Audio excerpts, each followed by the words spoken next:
We could have homes on separate coasts, go dive in Greece with squids. Could have been so bleeping rich, but instead we had kids. They won't smile for a photo, they won't eat the food we choose. That's why we're heading to the parents' lounge to drown ourselves in booze. Every day we're more exhausted, we haven't slept in years. They hit me in the nuts so bad, my eyes filled up with tears. And yes, we'd like to fake our death and go off of the grids, but the truth is we are softies and we truly love our kids. So join us every Tuesday night to laugh at all our pain. Evening in the parents' lounge is the cure to staying sane.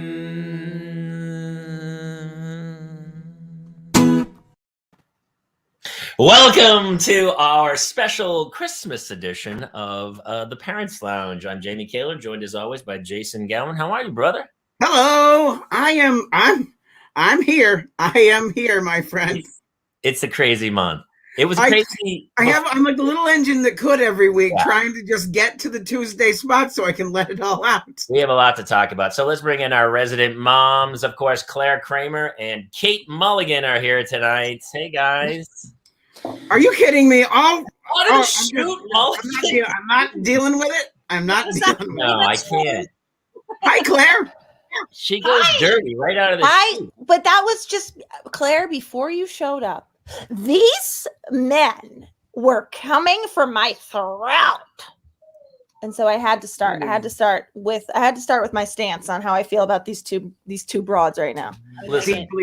Deeply distorted version of what happened, but sure. Was it though? Yeah. Was it? I have a question for you, Kate. I have a question for you. Were you in the 80s earlier today? Yeah. Wow. Kramer right at her. Yeah. I get back to my my parents' house, and I'm immediately just someone's child of the 80s again. So yeah, you're not wrong. I got back to my roots. Yeah. Is it the tie-dye jumpsuit, or is it the eyeshadow and the lip gloss and the blush and the hair and the tie-dye jumpsuit?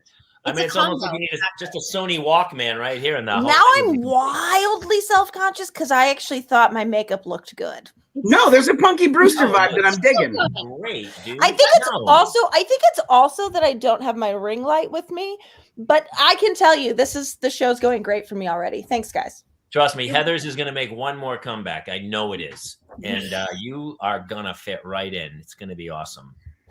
Listen, we have a lot to cover because it is, I don't know about you guys. Well, we've texted a little bit. It's been a little bit of a crazy week for all of us. But we have a really special guest tonight who I'm really excited. I was lucky enough to tour with these guys, especially this gentleman, the most of all, a few years ago. And you will know him from everything, but mostly from the blue-collar comedy dynamo train that roared through this country for many years.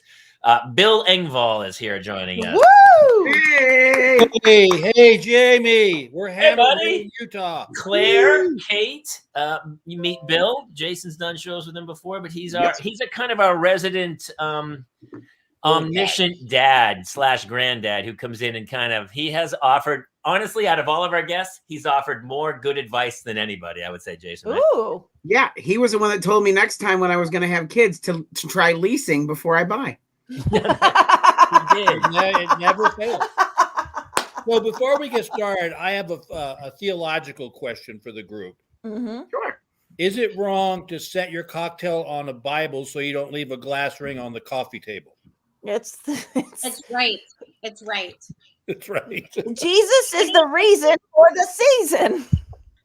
Jesus, I also feel like the drink is semi-blessed at that point. Yeah, That's the way I went with it. It's but also you have such easy access to a Bible. Good on you.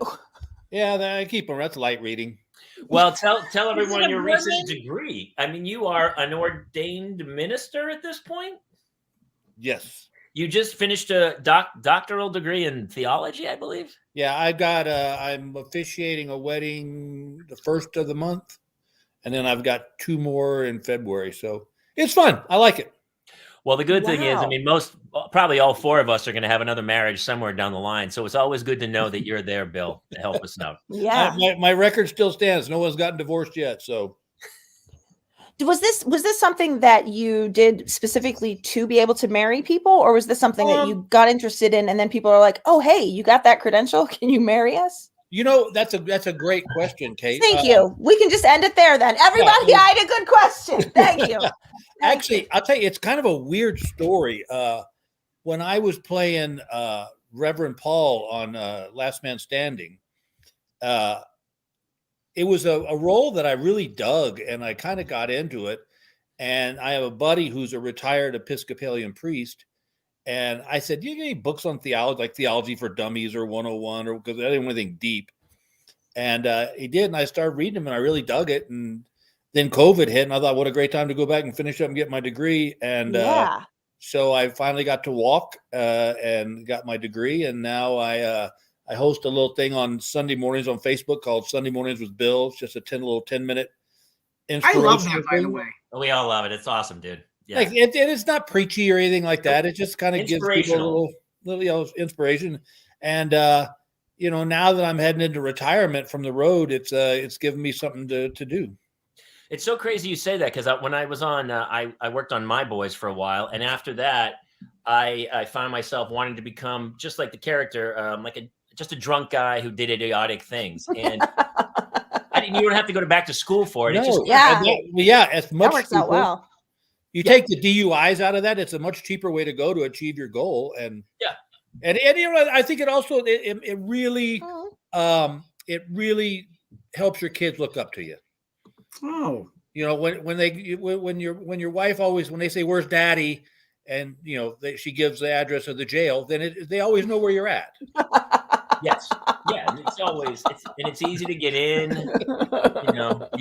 You got visitation hours, you get conjugal visits. You're good. You're good. Honestly, dude, I mean, seriously, with the last 2 years, a lot of time spent home with the kids. A cot and 3 squares. A lot of reading time, just working out. Got a gym to work out in. Seriously, dude, I thought about it. I really thought about it. I mean, it's doing a crime, not major, but just like theft. Yeah, you don't want a felony, just something that's square meals a day. Yeah, absolutely. Yeah, just get a couple. I'm not making. Let me ask you this, Bill. Since your little change, becoming an ordained minister, how has it affected Christmas for you? Is it not the grossly economic barrage, and now it's more of an emotional, religious holiday? No, I wouldn't say it changes much because I think that I do think that obviously that Christmas has become overly commercialized. But one of the great things for me is it has kind of forced me to go back and kind of reevaluate what my views on Christmas were and are now. And to be honest with you, they really haven't changed that much. It's a wonderful time of year. It's people for the most part are treating each other with some sort of semblance of respect. What's your address? I got to go to there. Wait, where do you live again, Bill? Wait, hold on. What's happening? That might have been a little reach there, but maybe it was just I was hoping that was what would happen. But no, but that's the thing. I'll tell you what the weirdest part of this whole journey of kind of moving into the ministry kind of thing was is my wife, because I had to tell her, and she's only known me as because it was kind of it happened like kind of an overnight epiphany thing. It was just like one day I woke up and went, wow, this is what I want to do. And so I had to go to my wife and say, hey, this is kind of, and God bless her. She said, I think you got to do what you got to do. And it's open. I tell you what's been interesting as far as stand-up goes. It's made my stand-up. I've understood now why I'm here, as opposed to just being a comedian that goes on stage and collects a check. It's really kind of opened it up to what I'm not changing my material in any way towards a religion. I don't want to alienate people in the show, but it's just kind of giving me a freedom that I didn't have before internally. I'm sure your wife was fine with it because you'd gone to her once before 40 years ago and said, "Hey, I want to go on the road and become a stand-up comic." So to tell her this now, I'm sure she was like, it goes further back than that. Like the night that I got down on one knee and asked her if she'd marry me, and she said no, and I said, "Well, I guess we're going to a movie," and she was, but she was right. We weren't ready, but eventually, we've had the most non-normal relationship. So she had told me, no, we're not ready to get married. And so like a year later, I was getting ready to go out on the road, and she took me, this was back when you could still walk your party to the gate. And so we're sitting there, and there's all these ski posters around on the walls at the airport. And I said, that'd be a fun place to go on a honeymoon, go to Aspen or Vail or whatever. And she goes, well, maybe we ought to get married first. And I said, okay. And she pulled out her checkbook and said, I got finals on this weekend. We get married the next week. And I said, okay. And I got on the plane and left. I love that. It would, it was, if I'd had it, it'd been a lot easier, a lot less stressful just to do it that way. I also love it because for a brief second, I was like, she pulled out her checkbook to pay you to marry. And then I understood she was looking at the little calendar on the checkbook. Yeah. I came with you. I came with you. Checks are, bygone, Yeah. Yes. Yeah. Remember when you writing a check at Ralph's the other day, which is our major grocery store here. It's like the Kroger. Right. Yeah. I know Ralph. Yeah. They were writing Ralph. And I was like, what? There's a woman writing a check. Everyone look, children. These things are called checks. Venmo and Zelle and, everything else. So I love it. I know. I asked, that happened to be, we had somebody do some work here at the house. And I said, what do I owe you? And he told me the price. I started writing a check. He goes, wow, check. And I'm like, yep. That I still only pay people because I can't have that kind of cash around. You need me to give you $500 for the new toilet? Like, no, I don't. You're going to get a check for that. They have electronic things now. I'm telling you, I guess maybe I just use podunk people. They don't have Square. It's spread all over the place, and I'm incorporated. And the other day, somebody wanted something, and one guy's on Zelle, one guy wants Venmo, one guy wants PayPal, one guy wants. Oh, I've got. I'm lost. I go, wait, where's the money? It's hard to see where all the money's going. If you really want to blow somebody's mind, go into Starbucks and pay cash. Can I tell you? I think it's the most change. There's a change shortage. Can I tell you something? My big flex in 2020 and 2021 has been walking around with exact change. I'm like a baller out there.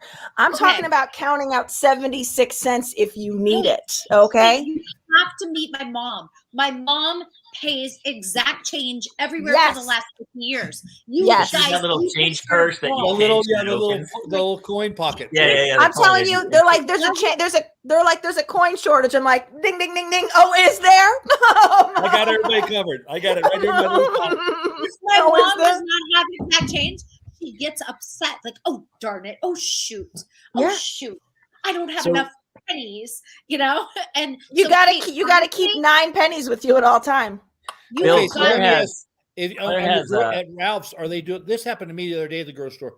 I went in, got what I needed, and I got in the checkout line, and the girl said, do you want to round up your amount to help the homeless? And literally it was like $18.98. So they got 2 cents. Yeah. And I thought, well, yeah, I guess if 2 cents will help out. But that's the new thing. And then at pet stores, like they might as well have this poor beaten dog on the counter. That's what I said. I want to help my pets. My pet hurt. The worst is when they spin it around and go, hey, do you want to add a tip? And then they just stare at you and you're like, oh man. Right. And it's a tip for something like, that happened to me. I called it. We ordered a pizza the other night, and the girl on the phone said, do you want to add a tip? I'm thinking, for what? We're picking it up. Yeah. But then I felt so guilty. I go, just give him 15%. What she's saying is, would you like me to spit on your pizza or not? Yeah. That's what she's saying. Yeah. That is what she means. Yeah. Which I have no problem with, because I've stayed in comedy condos that were way worse than that. So that's true. That's why our immune systems are so strong. Yeah. I'll tell you, it was that there was.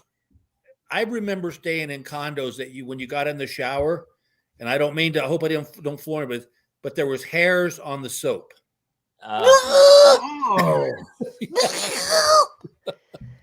So back to me paying exact change for stuff. No, I'm kidding.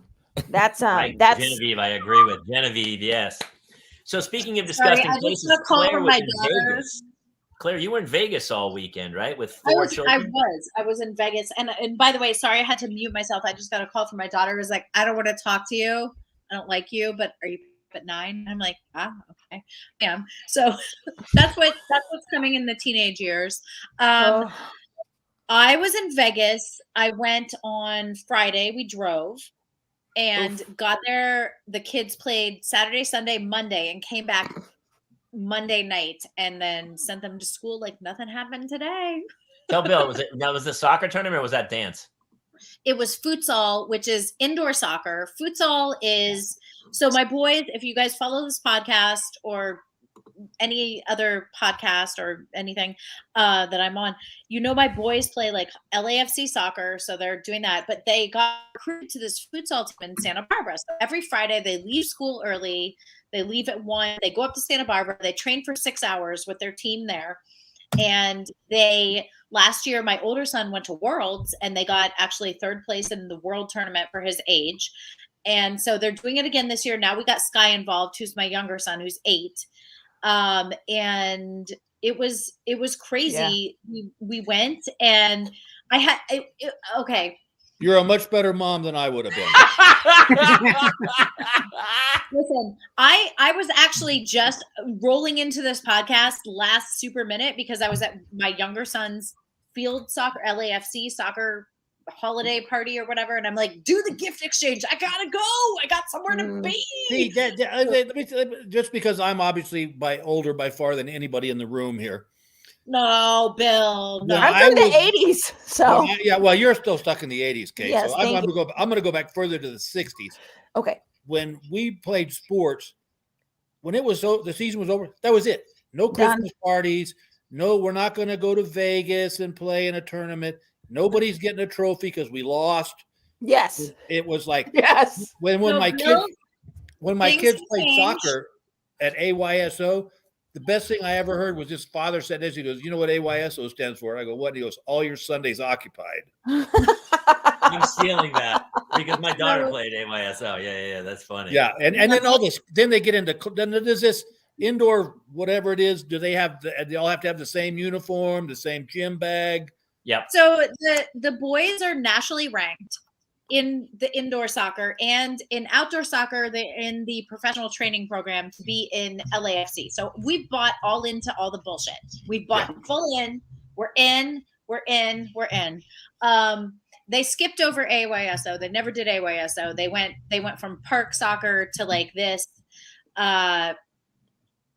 So if Eddie, I kind of don't want to even tell the story because it's so long that I feel like I may bore some people, but let's just put it this way.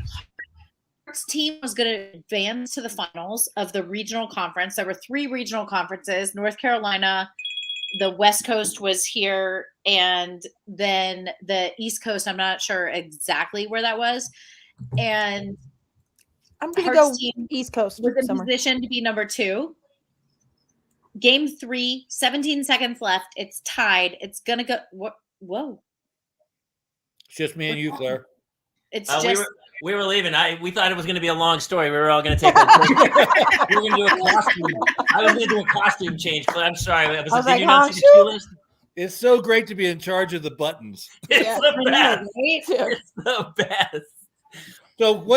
So Claire, I'm going to say to you what I said. What's the point of the story? The point is he had a moment where he lost it for his team. My son. Oh, no. He lost the game. He lost the game. 17 seconds left in the game that would have moved them into the first place bracket to play a final. Oh, no. So can he hear you right now? Maybe we sign up this instead. He knows, but he went taught in field soccer, and I agree with this. Do whatever you do to not let the other team score. So the other team, 17 seconds left. They had an indirect kick. They kicked towards the goal. He headed it because he's not a goalie. So he headed it with his head, and the header went off his head the wrong way and scored on own goal. And oh, wow. So did you yell at him and like, you lost this for the team, The other coach came over and gave him a token. There was an NBA player there. came over and was like, man, when you cross this line, you're not a spectator anymore. You're a player. He's like, you're a player. And all of us players have fails, and gave him like a little coin. Oh, that was nice. And That was so nice. it was crazy. Next day for their final game, he puked in my lap on the side of the court 30 seconds before the game and didn't play at all. So it was like super anticlimactic. Keep him in this sport. It sounds like he's really adjusted to it well. On a positive note, he's not playing in Colombia, because if he was in Colombia and he had an own goal, you know how the story goes. It doesn't end well, right? No, this is why I never. That's what happened. You can't, as a parent. I don't think people who don't have kids cannot understand this. And I say this, I didn't want my kids to play sports. They did, but I didn't really push it, because stuff like that, Claire, that just it just tears your guts, because you feel so bad for them. And it's like, I don't want to have to, like, I've got to, I'm not even upset about the game. It's just, I know like what it did to like. I mean, I'm so there with you, Bill. Like at the end of the game, so when he saw that his header, which was a beautiful header. I mean, he's 9. He's freaking 9. He's right. Yeah. He's ranked top like 30 players in the country. You know what I mean? He's a really, really not anymore. Kate, I love you for taking the joke. I wanted to, but I had some couth. And I love you because you don't. You just don't have even I had a filter on We're dealing with ladies, Kate, today. She's all Debbie whatever. Honestly, probably dropped down to like 72, 73 on that one. I'm just putting the disclaimer up now. Yeah. His face, Bill, his face went. Oh, I can't now. I can't now. Slide of like, I'm saving this, to like total. Yeah. Unbelievable. Oh, his body went hot. Your body went totally hot. He stood up again. He played the last 16 seconds. And then the coaches all started converging on him, and he pushed them all away and just went off in the corner for like, I sat there for like 45 minutes being like, you know what, just give him, like, let him deal with his, like, let him, the other coaches, the refs, everybody. I mean, this is a huge tournament, and everybody was going up to him and just being like, oh my God, bro, it happens. No, that doesn't help. And I think that, like, that's the hardest part about having kids. And I'm just kind of being serious for one moment. You're so spot on, because it's like when your kids are sick and when they're hurt, it's like you just want to say, give me that pain. Yes, absolutely. Yes. Oh my gosh, I can take it. Like, and even like the whole explaining of like, everyone, and it doesn't matter what career you're in, athletics, artistry, if you're in medicine, you at one point will make a mistake in your career. It's not a mistake you made. You thought you were doing the right thing at the time. It just didn't end up the right way. Well, and though, and Claire, I would say this. I love the fact that you let him have his space and deal with it on his own, because this is one of my pet peeves about, and I don't mean to offend anybody, but younger parents. I have a theory that parents are so concerned about this overprotection that kids don't learn what it's like to fail in life. And like you said, you're going to fail at something. Couldn't agree more. And that's why I set the bar so low for my kids. Thank you. The best line ever was Homer Simpson telling Bart Simpson, son, if you never try, you'll never fail. And that's right. That's words to live by. That's right. Well, the other thing is, it's like, we've all had that in our life, right? We've all done that. And even to equate it to stand-up comedy, bombing, horrible, crippling bombing on stage, right? Oh, thank God my parents never had to see that, though. No, luckily. Jamie, going to an audition where you're not prepared when you're young. I went to auditions where I was like so stupid, and I blew such opportunities when I was young because I was like, I don't need to prepare. I don't need to look at that stuff, whatever. I'm good. All right. I got a great fail story for you. This is not being unprepared. This was being. I'll just tell the story to you guys. So Louis Anderson was going to have a sitcom, and I was up for the role of his brother, whose name was Kurt. and I'm sitting out in the lobby where everybody sits, and there was another comic there. I wish I could remember his name. And I was looking at the sides, and whoever wrote Kurt on the R pulled it way over, so it looked like an N. And I said, "Hey, look at this!" You rang, and we started laughing. And he goes, "Dude, you got to bring this up in the room." He goes, "It's like then when Danny DeVito walked in for Taxi and threw the script and said, 'Who wrote this piece of shit?'" And so, and 99% of my brain was going, "No, do not do this. This is dumb. Do not do this." But the 1% goes, "This will get you the job, man. This will get you the job."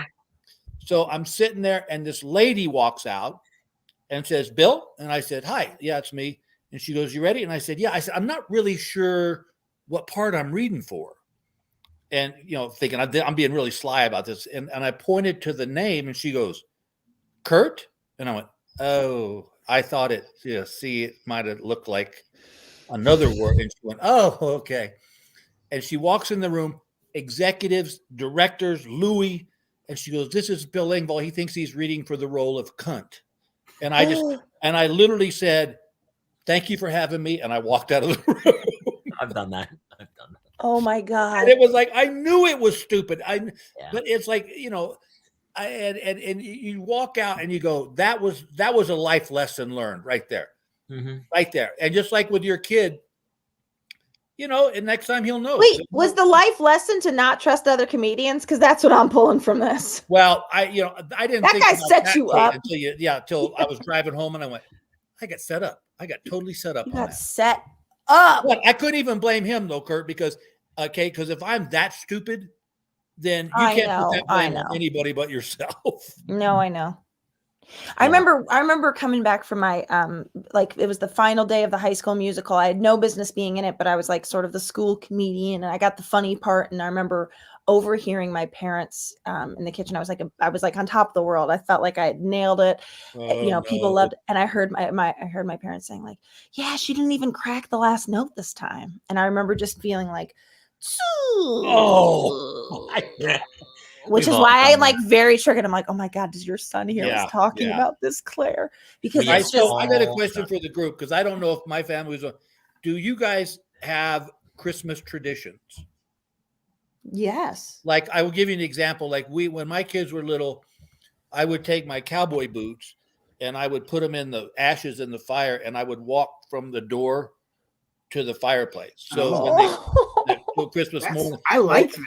That's or we would take. I would go up on the roof with some bells and jingle them around, and so the kids would think that Santa was on the roof. Do you have any of those kind of traditions? You mean like when you take the lie of Santa and you like take it to the next level? Yeah.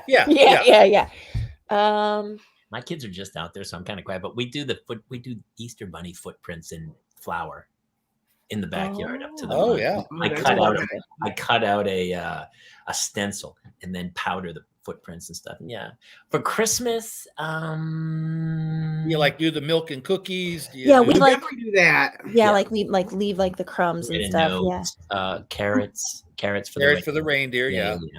The whole Bill, was Elf on the Shelf around when your kids were? No. Elf on the Shelf came up later, but we never really got into that one. We're the only ones not into it, I think. My kids, of this group. My kids stay up later than I do, so I almost have to set an alarm to get up at like 3:00 in the morning because I'm like, will you go to sleep? Because otherwise I can't. No, Jamie, that's how I am with the Tooth Fairy. Like, my record of 4 kids, and now like most of them have lost almost all their teeth because they're like 14, 12, 9. Yeah, you hope by 14 they've lost their baby teeth. Yeah. My record is like pretty much 0. I'm the one like trying to slide it in. Good morning. Well, I'm trying to slide my hand in. Well, all right. Well, how much do you give your kids for a lost tooth? Like whatever is handy, 50 cents, $1. See, we got a quarter. Okay. We got a quarter too. Yeah. Jamie Kaler, please tell them what your high end tooth fairy. Here's what happened. She lost her tooth in the middle of the pandemic. And on like late at night, only thing we had was a $20 bill in the house. You should have called me. So all of a sudden, the first called Exact Change Claire. She could have helped you out. Come on now. Is $20. And that's so the next kid knew it. So the next kid, when she lost her first tooth, was like, cha-ching, here we go. And I was like, yeah, oh, that's right. Like you couldn't, once it's set in motion. I'd have been knocking out my own teeth. I was like, boom, 80, 20, 40, totally would have put myself in the mouth. I would have pulled something like there was a Tooth Fairy union strike, and so you had the Beverly Hills Tooth Fairy on subcontract. I would have spun a whole story there, Jamie. We would have grave robbed all around Pennsylvania, just stealing them out of graves. You got like a pocket, like you'd be using them at 7-Eleven. Like, well, that's 20. There's 40. So, right. Okay. Yeah. So here's a question for you, because I was thinking about this Christmas thing. Thinking back over your life, worst Christmas gift ever. Oof. I know mine. You do? Go, Jason, go. In second grade, I received the most ugly ass fucking robin egg blue sweater that I was embarrassed to even be seen in a public place for. And my mom was so excited because my grandmother had gotten it. And so like I was like obligated morally to wear it. And outside, did your friends see you? So here's what I did. I wore it to school and I face planted in the mud, and I had worn another shirt underneath it, and it was so dirty I could not wear it the rest of the day. For a second grader. Oh my God, Jason! I have to tell you, Don't anyone else listen. This is just for Jason. It kind of is. Okay. Kate, and you'll see why. I have been obsessed with the subreddit of like Duggars Snark, which is like, if you're a fan of the Duggars or not a fan of the Duggars, this is a site on Reddit which is for not fans of the Duggars and their whole philosophy and like discussing everything. So today I was reading where this is going. Should we all get out of this again and let just Claire go? I was reading through a thread about a kid who was in an adjacent evangelistical family where he was spending a lot of time at the Duggars, right? And he was doing an AMA, and there was a question, and it was like, hey, did you ever have like a weird experience with any of the girls or whatever? And he was like, and I can't remember which girl it was, so I'm not going to say the name. It obviously started with a J.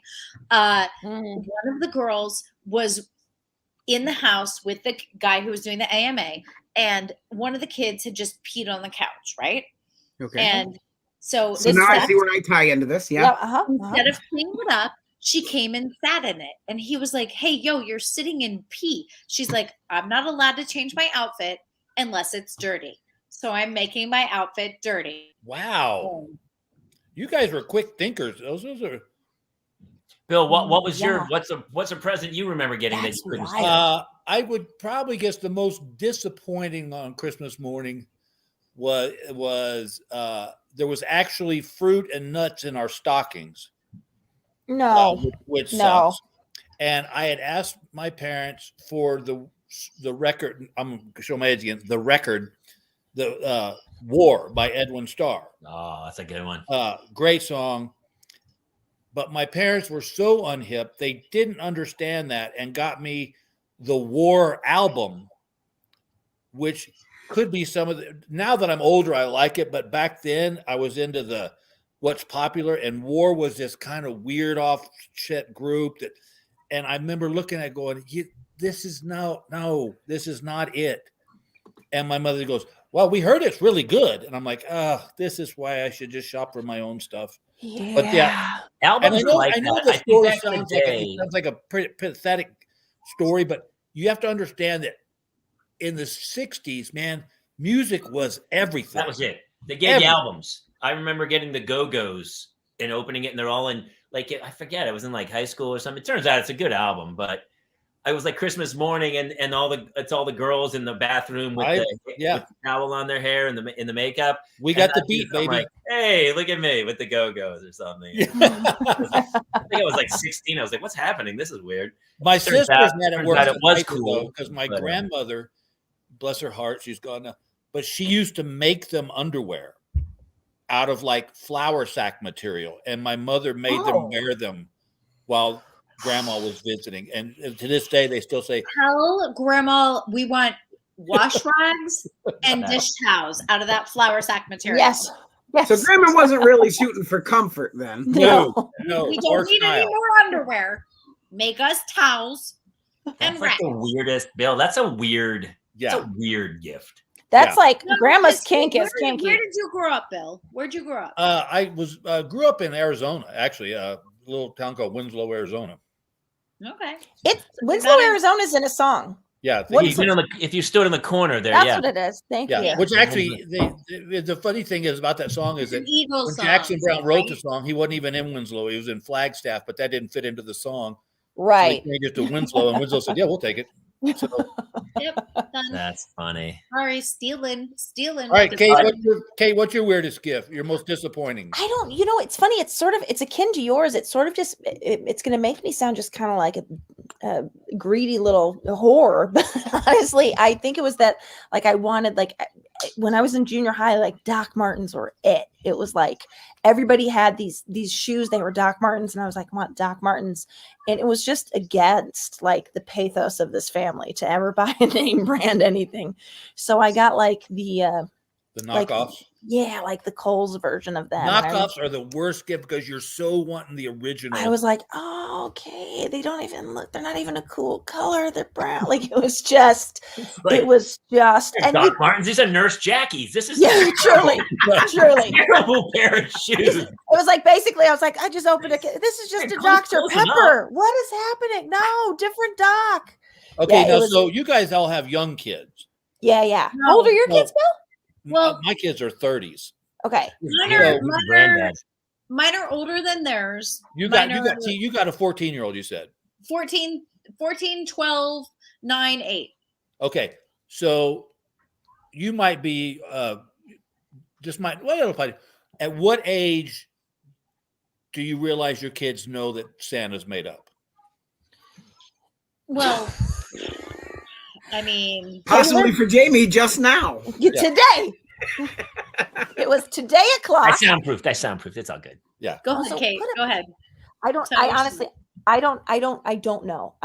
Because once they hit school, that's usually when it starts. So I've got a 6-year-old and a 4-year-old. They're not there yet, but I do have to say it feels the longer this ruse goes on, the more terrible I feel about it. I just feel like it's more years. I think parents worry about that, and it's not warranted. Your kids don't. I agree, Bill. Here's what I say, and I think you'll probably have a version that's pretty similar. It's like, hey, listen, Santa is like a spirit of the holidays, and there's no one Santa. Of course, there's not. That's crazy. Yeah, you see him at every mall. But it's someone who can bring joy to different places, and if it's through your parents or through your teacher or through your counselor or whatever, or you're a secret Santa to a friend, that's what the season is about. Yeah, I think that's a great thing. It's funny. I told my once they ended school, then it starts really because their friends are going. It's not really But what I tell kids is, oh, look what you got there. Oh, Jamie got that. So it's hidden right here under a blanket in plain sight. I have to build this thing. It's like 7 stories. So part of me wants to tell them that I'm Santa because I'm sick of giving that son of a bitch credit. I know. We bought this thing. Yours are too young, Jamie. You can't pull that card yet. Really? Yeah. But I think parents worry much more than they need to about the kids. Understand they're gonna and that's what I tell and I have a great story about. Yeah. When did your kids find out? My kids were they once they got into like elementary school, late elementary school, they kind of start putting 2 and 2 together. But I agree with what Claire said in that Santa is like this Mike Luciano. I was 7 when I found out my mom took me to Toys R Us to shop for an orphan by the name of my middle name, but shortened. It didn't click until I opened the gift. Number 3, LOL. It wasn't a bad. I love that. That's a pretty hip mom, right? That's there. actually a really amazing mom. Mike, that's a good mom, Mike. Yeah, but I think I think the whole Santa thing. My belief was let it run as long as it is because it's an innocent it's not. Yes. It's not like you're saying you didn't get anything because you didn't believe in. You didn't get this. Right. It's as long as I just think it's an innocent little thing, and it's fun. Actually kids enjoy it. They enjoy that's why I ask about the traditions, that they want to see did Santa walk across the carpet, or was the bells on the roof really?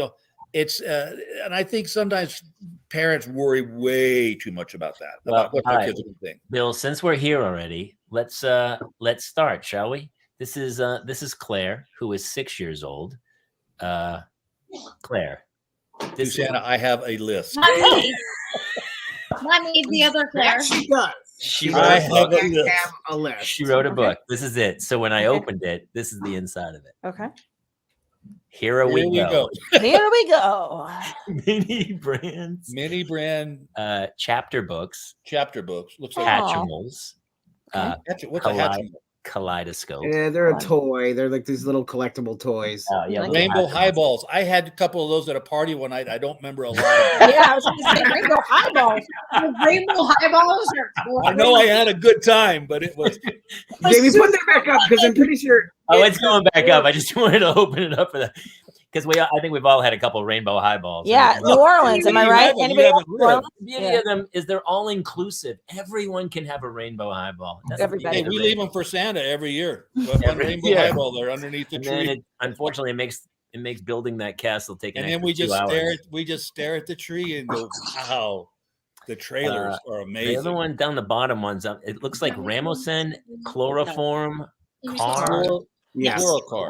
What is Ramachin like Ramon's other cousin? Like, yeah. I don't know what that is. Ramekin. I love the here we go. Here we go. That's my favorite. Grab a comfortable chair because we're going to be here for a while. That's what it feels like, right? It feels like that's a T-shirt. Here we go. Here we go. I love it. 8-year-old this year because find out from her. We told our 8-year-old this year because we didn't want her to find out kids at school, and with her teenage sister, she's around a lot. How did that go, Jessica? Yeah, did it work? Or are you sleeping with one eye open? Her daughter's savage. She might do it. I feel like the premise of that is flawed, where you're like, here's an unpopular position. I kind of feel like telling a kid that Santa's not real is like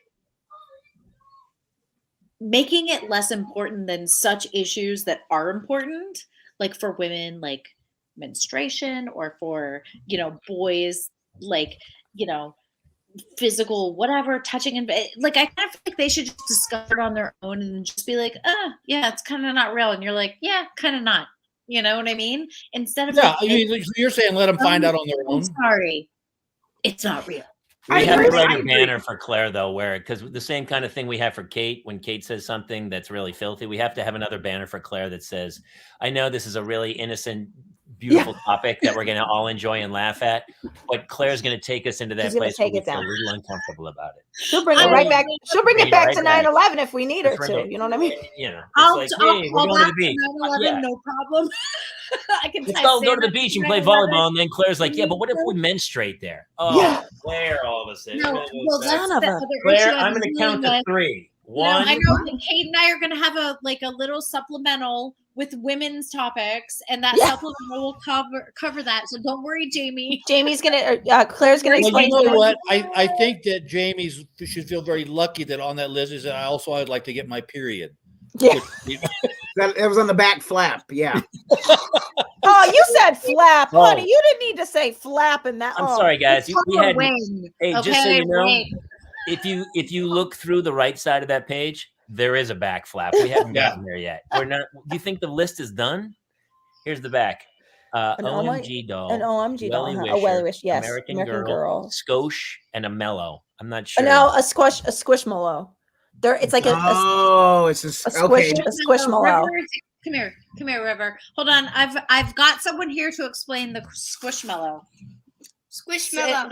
Lean down. Tell us about the Squishmallow, River. Okay, can you take? Yeah, go ahead. It's a squishy stuffed animal that feels like a marshmallow because it's really squishy. Yeah, that's pretty cool.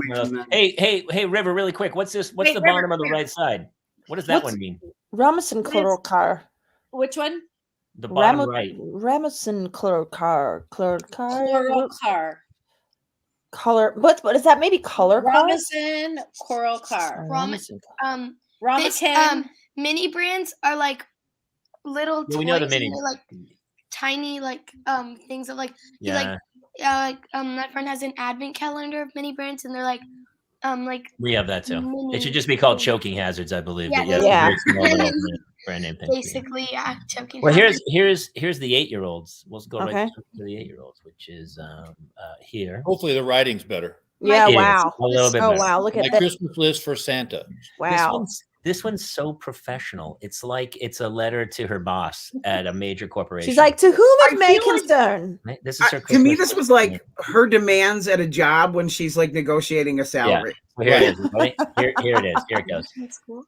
Wow. Some mini Here, Bill, brands. you read it. Brands, please. All right, some And mini the brands, newest please. box of Hatchimals, 1 dozen, please. Oh, wow. And some she's cool specific. rubber bands for making bracelets, making maybe Maybe. silver, please. Okay. Uh-huh. And some stuff for potions. Potions. Oh. Potions. So she can Oh, so like she put wants some- She's a wizard. wants, Yeah, like, look- a little- curse on her parents. she wants the little like fast things with the corks, and she wants like glitter, for She the wants potions. glitter. And a new thing of paint and a stone to paint, please. Some new rainbow kitty tape, duct tape, and Oh, glass, Amy, Potions. she wants scrunchie. potions and duct tape, dude. You are Yeah, a something's, yeah. The tape looks like this.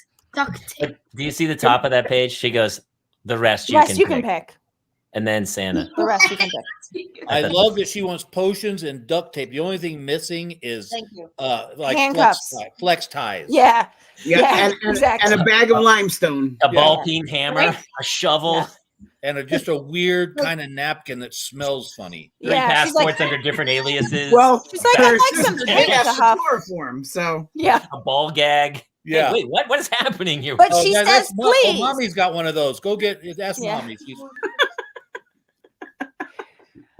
I gotta tell you, Jamie, that the way that she says please is almost more startling than It's startling because some she- rainbow tape, please. I didn't know she knew the word. I'd never heard her say it before. And so when I read it, I was like, I think she paid one of the neighbors to write that note. I think she hired out to someone to make her resume for her, is how I feel. She's like, I need some handcuffs, but I don't need the key, please. yeah, please. I'm gonna be honest. I'm afraid of Hannah. I am afraid of Hannah.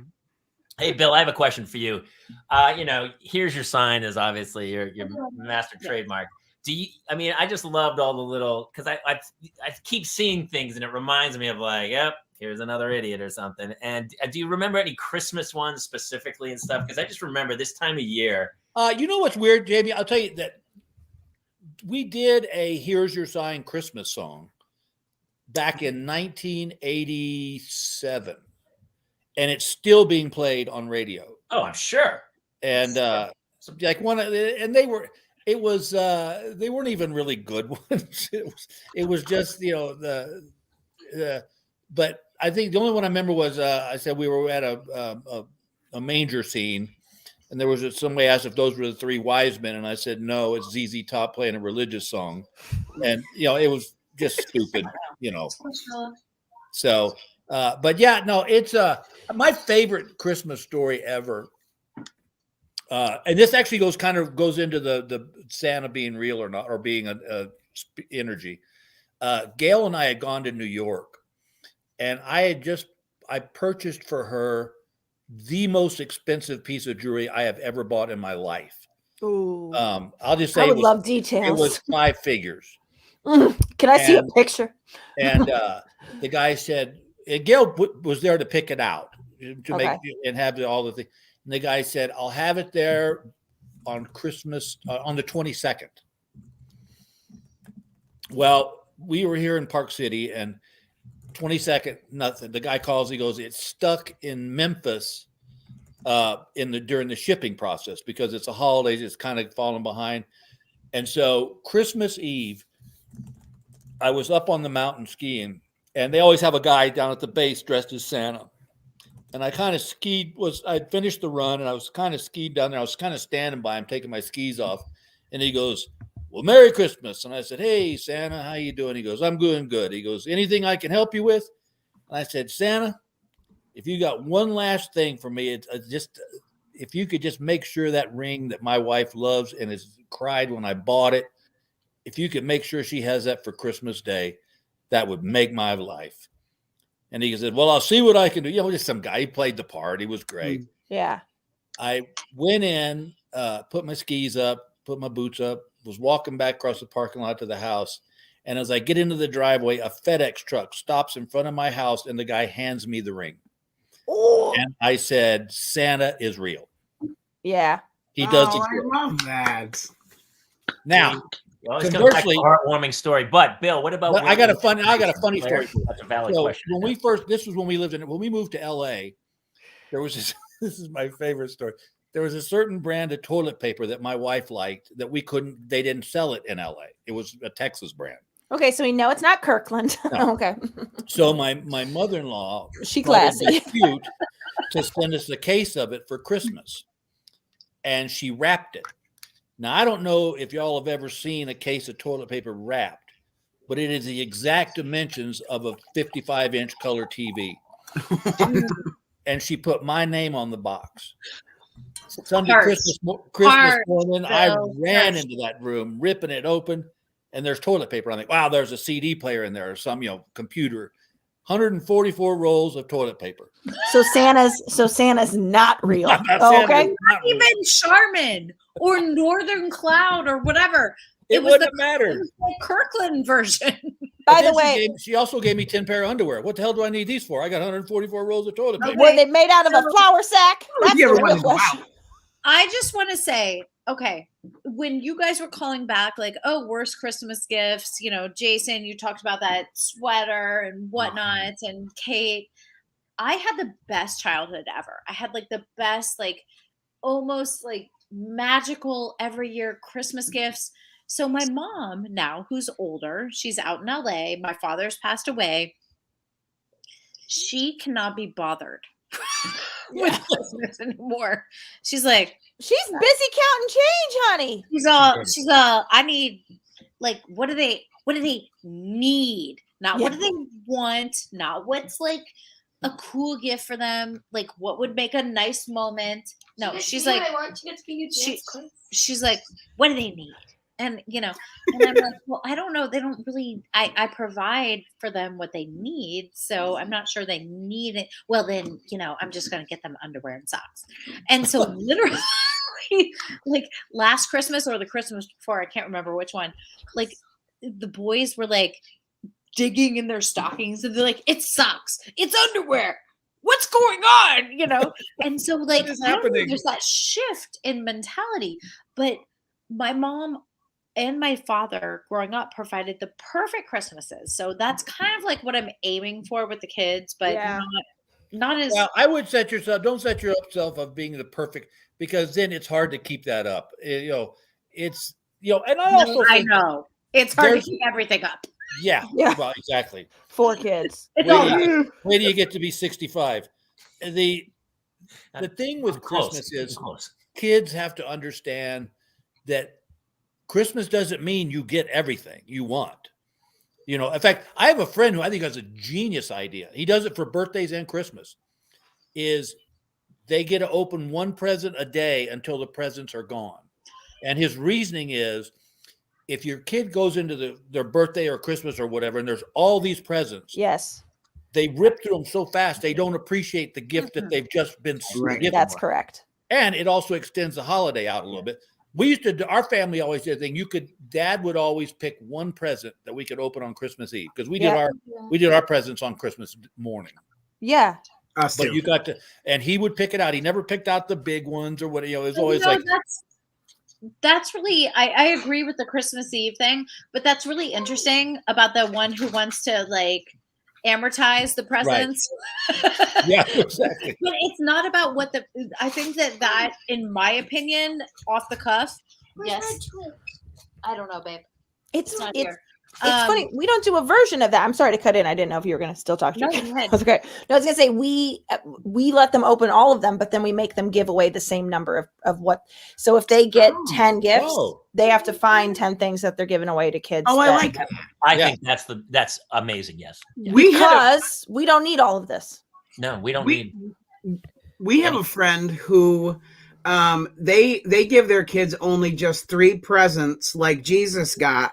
And when the kids got to be in their teens, they asked, why are we only getting 3 presents? And their answer is, what, do you think you're better than Jesus? You should get more gifts. Wow. And that was good parenting. I get all that, but That's I also really good, get Jason. delivering where I was getting to eventually with what I was saying with Bill is I get delivering like a Christmas that's like so magical and special for a kid because they don't get that when they're after you're 11, 12, 10, 11, 12, you don't really get that anymore. So like, why not gift your child that? It's not reality. It's not real.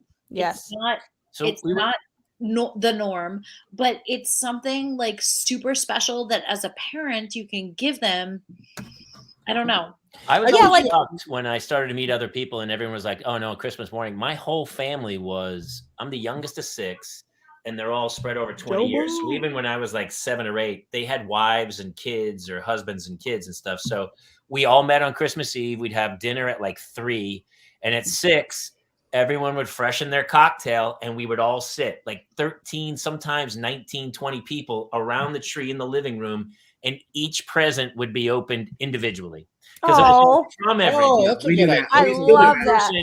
And I was the kid. I was the youngest. So I sat under the tree and you went youngest to oldest. And the youngest would open the present and then it would go up. And like you would open the present and it would go, who's this from? Who's this from? Oh, this is from Janice. Janice gave you this one. And then Janice, so you got to bask in the glow of giving. Oh, I love that. I like that. I like that a lot. Getting it. And then it got passed around and then there was a little break and then we go, who's next? And so it would go to 1 o'clock in the morning, cocktails the whole time. It usually devolved into a fight by like midnight. But it was great. And Last name Kaler. In the morning, there was just anyone who was a kid there would be a couple, like the big gift, the buddy was under the tree.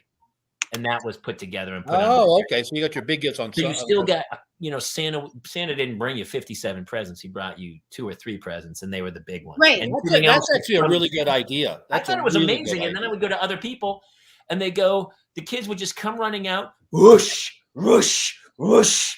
Yeah. And then you'd see like some presents weren't even touched. Like a week later, by the time New Year and you're starting to take the tree down, you're like, wow, this thing's not even open. Like you didn't even open this craft. And they're like, oh, I don't even remember getting that. Because they had ripped open the presents. Yeah.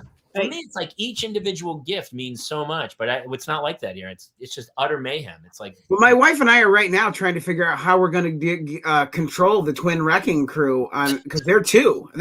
So they're coming out Christmas morning and they're going to be guns a-blazing with gift unwrapping. Bill, you probably missed this, but Jason's twins knocked over his Christmas tree. I have the video.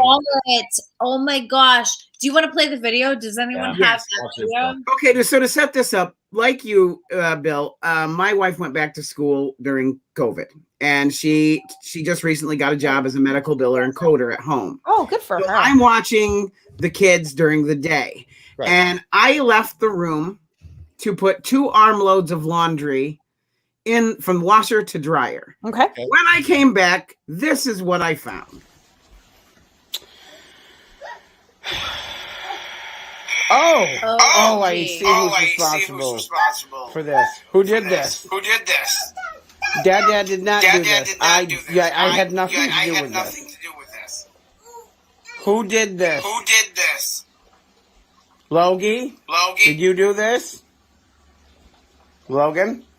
Did you do this? Anthony Parker? Oh, yeah, Yeah, no, Dad did not do this. Who did this? No, don't touch that. Who did this?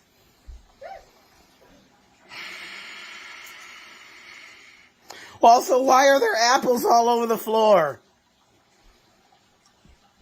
I literally was gone to throw one. Oh, you don't know? You don't know who did it? Who did this? Did Logan or Anthony do it? No, Dada did not. Who did this? Did Logan do this or Anthony? Oh, I see. We're not going to answer. Oh, good. Let's eat floor apples. Oh, it was a little bitter. Probably because there's... I love the look on their face of like, okay, I know what he's asking me, and I just cannot come up with anything that's believable just yet. And I don't want to snitch on my brother. Not going to say it. Don't care. Yeah, he blames me to me. It was 100% Anthony, and you know it was. Actually, I didn't get to pull it, but there's more to this story. So I have unraveled what happened. So we put candy canes on the tree. Right. And they can only reach so high. So they have cleaned that bottom within their reach. You're like gone. A cat with tinsel. We have a couch next to that tree. Those two little bastards climbed up on the couch, and our ring camera in the living room catches the two of them reaching for candy canes, and then the whole thing goes over. You know, so it was both. Would you have loved to have been in their heads the moment they realized that tree is going? Yeah. There's nothing they can do to stop it. That's just like, this rewind. This is not good. I disagree. I think it was like hitting the piñata open. As soon as the tree's going, they go, yes, we should have just knocked the tree over. They don't care about the tree. They need those candy canes. When you notice when I come in, they're both at the bottom of the floor stand trying to figure out. They're like, well, we got to get this thing back up. He's coming in here anytime. Yeah. I love the one that just peeked up at the end, like, oh, you're here. He looks like a gopher. Yeah, he's like. I want to know. You know what, though, Jason? That is a video that when they're, I don't care, when they're 20, 30, 40, that thing is going to be around. You got to make sure you never, ever lose that because that's when they're old. You go, let me say what your kids do. And when they have kids, you can say, let me show you what your daddy did. Yeah, he tried to frame me.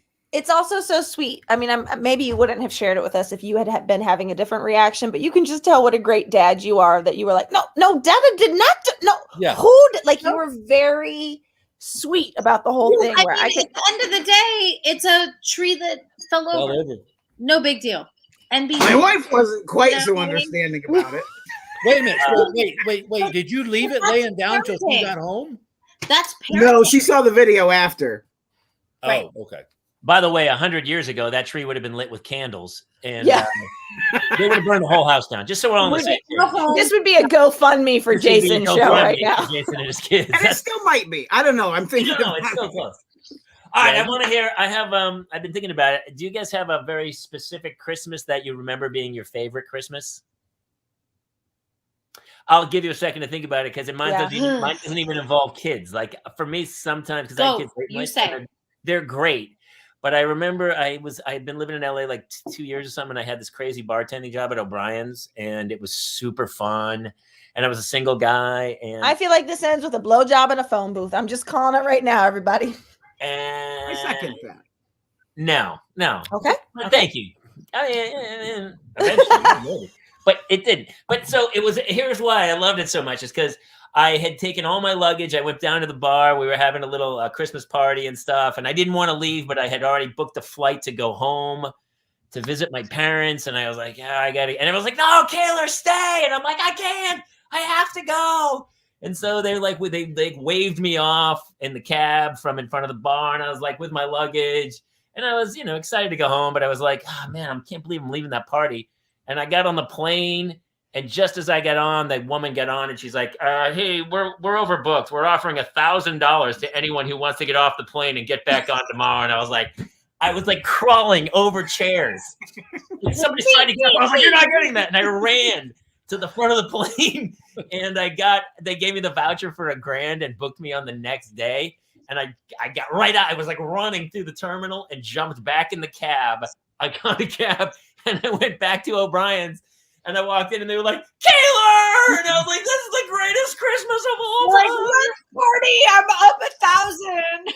And of course I had to go, shh. And I called my mother from a phone booth in the back. I was like, oh, Ma, So like sorry, I my can't. flight's Like I not canceled. coming on. I think I'm on one tomorrow, but I'm doing the best I can. Merry Christmas, click, woo! And then I think what Kate said, but it's a blur. I don't remember that part of I was it. gonna say, listen, I knew I was half right. There was a phone booth. The guy behind the bar, they were opening the Middleton's, which was like our most expensive whiskey. I think it was like $50 a shot. Middleton's is good. Like, Taylor, Middleton's, and we were like, oh.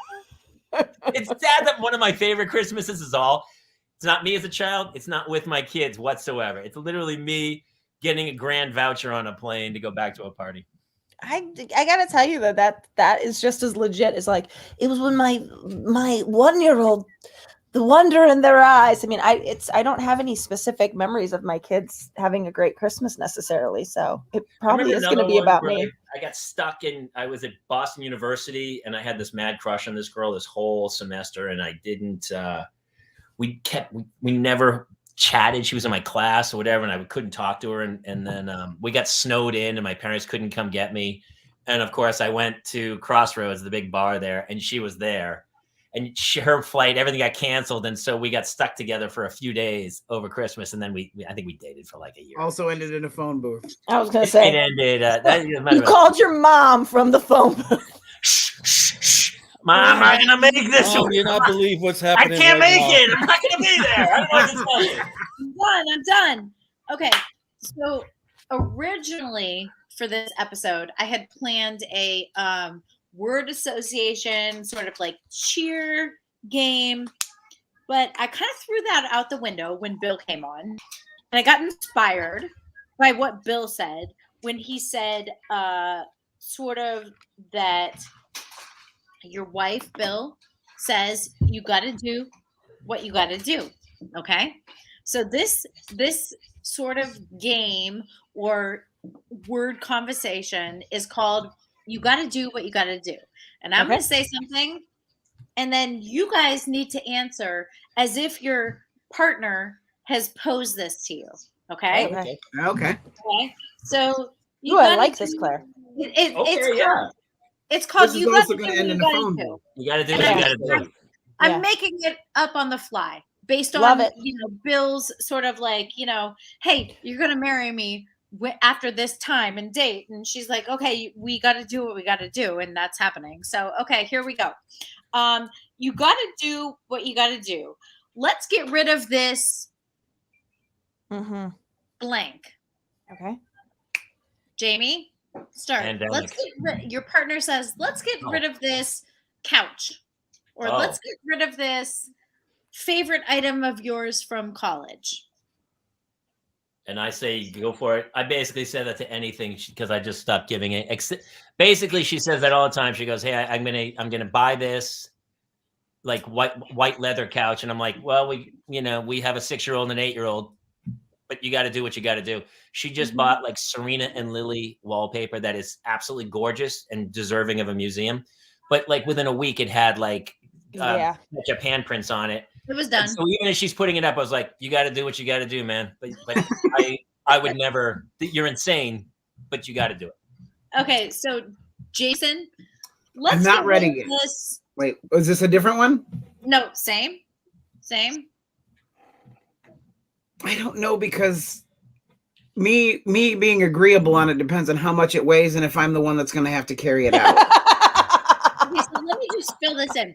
Let's get rid of this favorite collegiate item that you love. Oh, so like if she like tried to get rid of one of my like replica Marvel suit kind of thing, like Marvel superhero replica thing. You gotta do what you gotta do, or wow, and you just said that out loud. That's awesome. Yeah. That is the epitome of owning it right there. You mean like every piece of furniture I brought to this relationship that's now gone? You mean like that? Yeah, gone. Got to do what you got to do. I don't know. I find that crying in those times has worked pretty well for me. She usually lets it stay. I have tried crying. It doesn't work as well as it used to, but I don't know because like usually I just end up giving in to her. I'm gonna be honest. Always give in. My wife has never. My wife's never said that. She's never once said to me, "You got to do what you got to do." She goes, "No, that's not happening." We'll all weigh in on that. Give in on the next one. Bill, we're gonna skip you on this because I feel like you probably already answered this. Kate, is there an item? I feel like I'm constantly being told we have to get rid of things, but it's always in regards to the boys' belongings. And my answer is usually, you have 5 guitars, 1 banjo, and a mandolin. The children can have 6 test trucks. Like, to me, I'm like, they're only going to be this young once. And so I push back on it. I'm like, we are going to have a house someday that is not full of kids clutter. Let us enjoy it for this moment. And he's like, but it gives me agita. It just I'm like, you got a fucking room full of musical instruments, my man. Read Sean's, Claire. Go put that one back up, Jason. Read Sean's. Yes. Because it's so My funny. wife tried to get me to toss an old college t-shirt for years. It made me laugh to keep it. I think she got rid of it on the sly because she got to do what she got to do. Sean, that's my friend Backpacking Dad. He is awesome. I'm sorry. But isn't that crazy to me? It's literally a t-shirt. He could tuck it into any. It's not the fact that it's taking up space in the house. It's that the mere presence of it offends her. And so deeply that it needs to leave that home. It doesn't. She's like, this cannot be in this house. It's just a t-shirt. It's in my drawer. It's bothering my soul. Spot blown up. There you go. Do you guys have partners like that though? I found somebody who was like, I found somebody who was like, if that thing brings you joy, let's keep it sparking. I play guitar on the toilet every day. Good half hour. I play. So never handle your guitar. Good. Yeah. Thank you. People say that to me all the time, and I say, "You're never handling my guitar anyway." What guitar? No one was ever handling my guitar, but she put Serena and Lily wallpaper in the bathroom, and I leaned it in the corner of the bathroom, and it leaves a little mark on the wallpaper. Just a little poop smear. There's little marks on it. No, I don't wipe my ass and then. I'm just saying, it's hard to know, Kaler. But there was a huge fight of like, you cannot keep that in there. It's destroying the wallpaper. And I'll have to, you know what? I'm going to print out the text messages for next week because I wrote a big long message that said, I'm sorry. It's one of the few things in life that gives me joy. The guitar stays. And it was the first time I really was like, no, I can't. I love that you had the balls to text her and not just talk to her. Yeah. I was walking. Thank you, Bill. Yeah. And this is very important to me, so I'm going to text it to you. I was responding to it. On this next You're not talking text messages, Bill. She texts me from upstairs. She's like, "Hey, can you bring a bottle of water upstairs?" What the? I'm not your butler. Which, by the way, is our next T-shirt. This one says, "I'm going to count to 3," but the next T-shirt I'm making, it says, "I'm not your butler," because that's what I say to my kids every day. Where they're like, "Hey, I'm not your butler, dude." I'm going to make a shirt out of "Wipes His Ass" in A minor from the comic. Yeah, that's really good. Yeah. All right.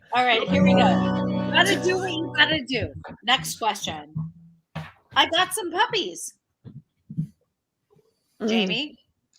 We have my wife has a dog that she never trained, and the first time I spent the night at her place in the East Village, she lived on the 5th floor, walk up above Coyote Ugly in the East Village.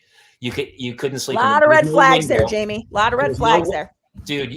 Honestly, looking back, I made some terrible choices. She had a puggle who lived in the kitchen, and the first time I ever slept over, his dog was howling and howling and howling. He was a puppy, and all of a sudden, the wafting smell of what he had done in the kitchen. No windows in this New York apartment. I was like, he took a giant dump on the kitchen floor the first time, and that's been our relationship. So now she's like, "Hey, you walk the dog," and I'm always like, "It's your dog, dude. I'm not my dog." But I basically, it's him and I exiled outside because I take care of the dog all the time. By the way you're sitting and holding the card looks like the Jackson Brown photo shoot that didn't make it. That was the one where they're like, so close. There it is. So the thing is, you got some puppies. I got some puppies. No, dude. Somebody else. Those puppies come in without your approval, and what do you say? It just happened to you, Claire. You just got one from somebody gave you a dog. Oh no, I'm saying the dog goes back. Dog goes back. Yeah. Really? You too, Bill? Well, we've always had dogs. You gotta do I will tell you the other day we have 2 dogs. And the other day, my wife and I went to Petco to get some more food. And the girls, I swear to God, the girl behind the counter said, kittens that are 6 months and younger are $25 and over 6 months are free. And I literally looked at Gail and just went, no. No. I love you, but no. What's the biggest thing you've ever had to say no to her about? Wow, I don't know that. I know, Gail, and I don't think there's a lot of things. No, there's not a lot of no's. No, no, I can't think of the one thing I've ever than the dog, the cat. Bill, let me break it down into another category. Okay. Of you got to do what you got to do. This goes for every man on the panel, not you, Kate, because you're with me on this one. Does this make me look fat? No. Joke's on you. I already know it made me look fat. That's why I asked. Why do you ask? Let me just pick your brain. Why would you ask? I actually wouldn't ask. I'm like very clear on. You're super slim. Never asks it that way. It's too open-ended. That's an easy answer. Does this make you look fat? Sometimes I'll get the, what do you think of this outfit? Then you're in trouble. Then because she can hear a tone where you're like, well, I'm always like, it's not cut right for you. Although let me say this. Gail and I have been together Gail and I have been together for 39 years, so it's unbelievable. It's really not a lot that hasn't been covered. And you know, I've made the mistakes, but you know, I think after that long, you know what the other person, you know, she'll ask me like, which shoe do you think looks better with this outfit? And I can say, I like that one there. Yeah. But no, there's just no, you know, she would never ask, does this make me look fat? Bill, 39 years. Yes. Talk to me about that. I mean, let me bow down to you. Like, please. Truly. So tell me your top 3 advices for 39 years. But to be fair, really quick, they were separated 22 of those years because he was on the road 22 of those years. That's fine. Which is even more amazing that we lasted. That is actually, you know what, Bill, I'm going to get, so it's almost like it's 65 years. You're right. Yeah. Yeah. I would say, and I don't want to get small. Top three. One. Number one. I think the most important one is communication. Explain. I think that the biggest. So text her, right? So text her every day. Text her. Mulligan? I think what happens is that people fall into this.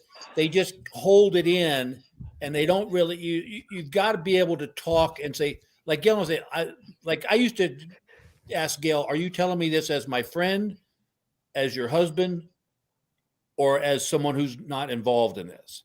Oh, I love that clarification. We always. Really? And a lot, she said, like she'll say something like she'll say, "I don't think you should wear that shirt because it makes you look bigger than you are." Mm. And instead of just saying, I said, okay, you know, because a lot of times I don't, you know, it may be a shirt that I just like, but I bought it when I was bigger. But yeah, I just think you've got to be able to talk, and you've got to take yourself out of the conversation, put your ego aside, and just say what's important here. And it's that we stay together. And especially when we talk about parenting, the best thing a parent can do is have a united front. Even if you disagree completely with the other person, you have to show the kids that you're a united front, because they'll find a way of getting that wedge in there and say, well, Dad said. Yes. And so even, like I said, Gail and I have disagreed on a lot of stuff about the kids, but when the kids are around, they know we're together. Like I'll say, they would come to me and say, "Can I go do this?" I go, "What'd your mom say?" So that's kind of number 2, the disagreeing, like keeping it united front, congruent across the parent, board. Right. Yeah. And so number 3, I'd say start each day with a kiss. Oh, I like that. Nice. What if I just don't want you to touch my body at all, because all anybody ever does is touch my body? You're just kissing. You're not fondling. It's fine. I'm sure they're going to get over it soon. I have a question in that department, Bill, because obviously over 39 years, there's no, we're not consistent. So was there a block of years where maybe you weren't you didn't have it all locked in, and there were Oh, like, yeah, oh my God, I don't know if we're gonna make this. And well, then I all of a think, sudden you know, came Gail and together. I had this discussion, and she had a great analogy that we've grown up in the throwaway generation. If your phone breaks, get a new one. If your car breaks, get a new one. Nobody fixes anything anymore. And that also falls into the marriage category, that it's too easy to just say, screw it, we're done, I'm out. When you don't really, in your heart, you don't, you know, most of the time, and not every marriage is good. And I had to learn this the hard way, is that not every marriage is the Cleavers. You know, it's like you're going to go through ebbs and flows of where things are everything's great, we're on the same biorhythm, we're all together. And then there's times you're just kind of a wash, and you're not mad at each other, you're not upset with each other, but you're not in sync. And I think a lot of people take that, I say a lot, I don't remember, but people take it like, oh, there's something wrong with our relationship. No, it's not. There's nothing wrong with your relationship. Just a lot, a lot of times, it's just go and be by yourself for a little bit. Just take a walk, or, as opposed to, the worst thing you can do, I think, is hold stuff in, because then it comes out over something stupid like asparagus. Why do you have asparagus? I want and it has nothing to do. But when and I think this is more appropriate with this group because we're all parents, is that there were times when our kids were little that I wasn't mad at Gail and she wasn't mad at me. It was something the kids had done. Yes. But then somehow we turned it into that we were mad at each other about this, and it had nothing to do with us. It was that we were both frustrated with, like when our kid was in junior high and he would do his homework, but then not turn it in. And, we were like, what the hell is going on? And there was a little period of time we were kind of worried about him. They just wasn't getting it. And it was causing tension between us, and we had to really work at maintaining our relationship. And I think the biggest thing is you cannot forget that you started out as a couple. You can't let the kids make that where you forget that I fell in love with you and we got married for a reason. And wasn't just to have kids. Can I ask you, does that get easier the older the kids get? Because I got to tell you, I feel like when they are young and they are just taking it's 24/7. As they get older, and I'll tell you, yes, it gets easier, but it also gets a little scarier because they need you less. Right. And that's hard. That's when they've been dependent on you for everything. And also, and it starts when they start driving, going out on dates and whatever. Claire's and getting close to that. It's gonna that's a little scary because it also makes you examine you're getting older. Yes. And so but like it's funny with little boys, the little boys are always a little, at least for us, was like Emily, our daughter, was just a self-starter. I mean, we never had this I think we got mad at her once. And either that or she was really good at hiding stuff from us. But she grew up in I was in the clubs and they would travel with me. And so Emily grew up around adults. Yeah. So she knew, Travis, our son, was just a completely normal boy, but we were just like, what is going on? Yeah. And it was interesting because we did charity in Austin with the Brain and Spine Center there. And I was kind of joking with this neurosurgeon. I said, I just really worry about my son. He's not getting it. He's just not making, it's like he doesn't see past right here. He doesn't see the big picture. And this guy said, he goes, don't worry. He goes, about 23, 24, it'll change. And I said, what do you mean? He said, they've medically proven that girls, the synapses in their brain connect quicker than boys do, which is why historically girls do better in school at that age and college. And I'm telling you, it was like when Travis turned 24, it was like a light switch went on. All of a sudden now we're having political discussions. He's got a job. He's doing this. And it's like, so it does get easier, but but it also is a little scary because they don't need you as much anymore. Yeah. That gives me hope because honestly, like we've started looking at parole officers for later. I'm not kidding you. I keep saying we are saving up for my first son's college tuition and for my second son's bail. It is not looking good. It is amazing when you have two kids and you go, they're so diametrically opposed. You go, they came out of the same womb. Mine was the same egg and it split, and they are completely different. Well, that's more understandable than like a boy and a girl. Yeah. Do you actually, Jason, do you have the pictures I sent you from last week or no? Yes, I do. So my father has an expression, which is God doesn't give you something with the first that you can use with the second. So you guys know my first son. So, and he means that like, if exactly what Bill was just talking about, you got a daughter that's sort of perfect, you know, there's nothing that you learned with her that you can then use with your son, who is a whole different ball game. Right. But my older son has alopecia. So he's got a completely bald head. And my second son woke up the other day with a head of hair like this. And I was like, oh shit, I don't know what to do with that. Head like, do you have the other one? So my first son's yeah, look at that. What am I supposed I didn't learn how to brush hair. The first one's bald. What do I do with that? That is a head of hair there. Does anyone have any tips for how to deal with the bedhead on this one? God doesn't give you anything with the first. You can use with the second. Dude, that's pomade, man. You just get some, just get some. You think we have hair products in a house with my husband who has no hair and my son who has no hair? Shut up! It's all gonna be all. I think you probably need to go get Aquanet. That was what held my mother's hair. Bill, I saw the picture of your wedding. It's so funny too because boy. Travis looks just like you. It's not. I'll tell you a real funny story about a quick funny story about that. Well, honestly, this will be great because we got to get out of here. It's almost I know. So you bring us home. Bring us home with a fun story. The day of our wedding, I, for whatever reason, decided to start combing my hair different. So okay. On the day of your wedding? The day of the wedding, I like parted it on this. Well, you saw make it special. It's like, but it looked like hell. But I thought it looked good, and poor Gail, all our wedding pictures are me with this shitty hair, and she said was gorgeous. And even now, I look at the pictures. It's funny when Gail put the pictures together of our wedding and where we are now.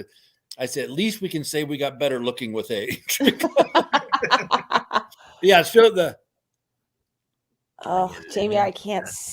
Now I have to look this up. Kelly, you're making me seasick. Oh, big glasses. Yeah. Oh, I think you look so handsome. Yeah, but see, I had a widow's peak. Oh yeah, you all look good now. And then I pulled feathered it over bangs. I like it. Yeah, that was the dumbest. Ugh. Look at you two, though. But wait, go to the current one.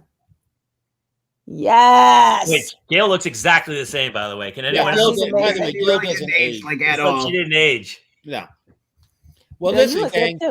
I just want to say that I hope all of you have a wonderful Christmas with your families and your kids. Thank you. You as well.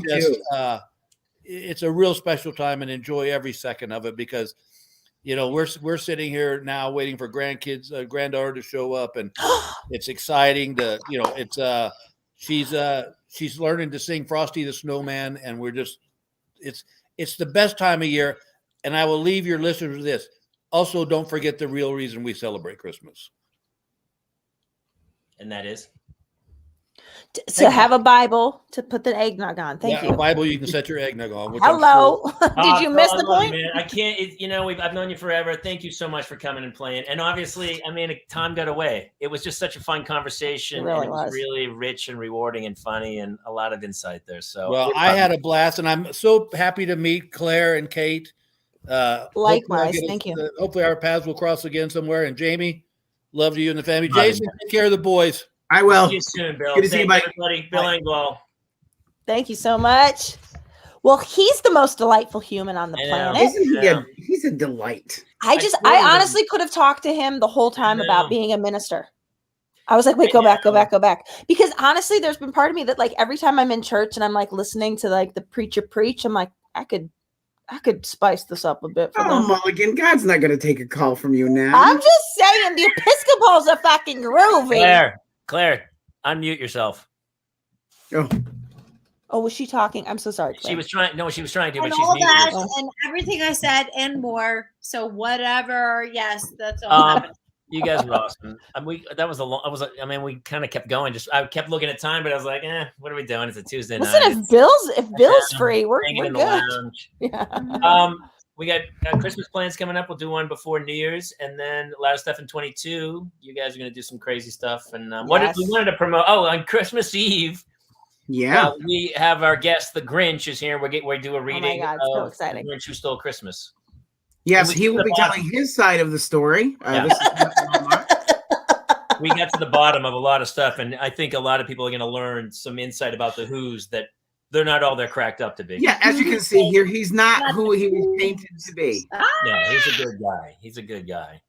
Also, that girl was giving the Grinch some eyes, honey. She totally was all Right? See, and that's it, because she He was like, hey, is there a phone booth in this Staples? We never really got to just relax. Claire, you good? You had you. I know you were a little crazed. You had an insane weekend. Mulligan, I know you had a crazy week. Yeah, I'm good. I'm good. Kate, what's going on with you? Yeah. Let's just all have a Merry Christmas show. Yeah, we'll leave it with that. Hey, I love you guys. It was super fun, and it was great for Bill. And I loved your new game. I like that new game. Yeah, that was great, Claire. That was a great. That was like you had actually a different callback game plan. I love that you got to do a couple. But when he was like, "I'd do anything for that," I was like, "Okay, what would you do for this? You got to do anything you'd do for that." So let's see. He's such an amazing guest. For all the people who watch, do us a favor. Be sure to follow, subscribe if you're watching on YouTube. If you're listening to this on the podcast on iTunes, please sure to subscribe and review. Write a review. Anything else we need to say? Come find. Thursday night or Friday night, 8:00. The Grinch special will be airing. We'll be back next week, Tuesday night, 10 Eastern, 7 Pacific. I'm sure we'll have some Christmas stories for that day. So that's all from here. Anybody? Yeah, Jamie and I were gonna do a show last week, and then a pipe burst at Flappers, which was really advantages to both of us. Yeah, it was we were both in a bad place. It was a great week. It was a great week. Well, to everyone out there who's kind of going through a hard time, obviously there's some crazy stuff going on in this country. You're not alone. You're not alone. Survive and advance. That is my logo. And when in doubt, go back to the 80s, baby. I know. Go back. Honestly, we're all going back to the 80s. So, all right, that's it here from the Parents Lounge. We'll see you guys for Christmas Eve for a special, and then next Tuesday. All right, love you all. Good night. Merry Christmas.